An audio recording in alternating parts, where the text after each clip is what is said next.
આની અગાઉના વિડીયોમાં મેં તમને કીધેલું હતું કે આપણે ટાઈમ લૂપ ઉમેરવાનું છે.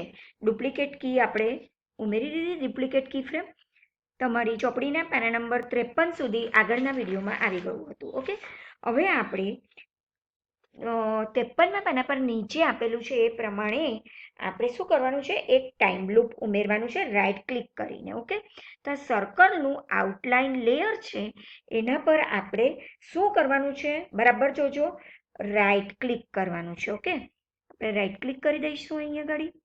જેવું આપણે રાઈટ ક્લિક કરશું એવું તમને કહેવામાં આવે છે કે add new layer, add new layer. તો આ ન્યૂ લેયર છે, ન્યૂ લેયરમાં જઈને અધર પસંદ કરવાનું છે અને અધરમાં તમારે કયું કરવાનું છે, ટાઈમ લૂપ.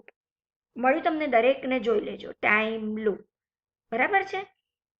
ન્યૂ લેયર, અધર અને ટાઈમ લૂપ. જેવું તમે ટાઈમ લૂપ પર ક્લિક કરશો એટલે તમને ચોપડીમાં પાનું નંબર 54માં આકૃતિ નંબર 3.23 દર્શાવેલી છે એ પ્રમાણેના 3 લેયર તમને દેખાશે. જુઓ, એક ટાઈમ લૂપ, એક સર્કલ આઉટલાઈન અને બીજું છે સર્કલ રીજન. ઓકે, હવે શું કરવાનું, તો હવે તમારે જોવાનું છે કે આ સમયની અવધિ દર્શાવે તે કઈ રીતે દર્શાવે છે. તો હવે આપણે આ જે ટાઈમ લૂપ છે તેના અહીંયા ઘડી જે પ્રમાણે તમારી ચોપડીમાં ટાઈમ લૂપની સમય અવધિ માટેના ઘટકો દર્શાવેલા છે તે તમે જોવો છો.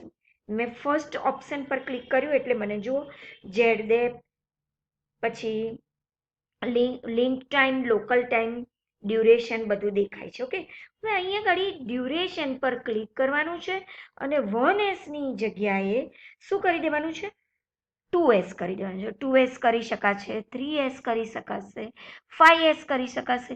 જે પણ તમે કરો એટલી સેકન્ડ માટે તમે એને ફેરવી શકશો એનિમેશનને.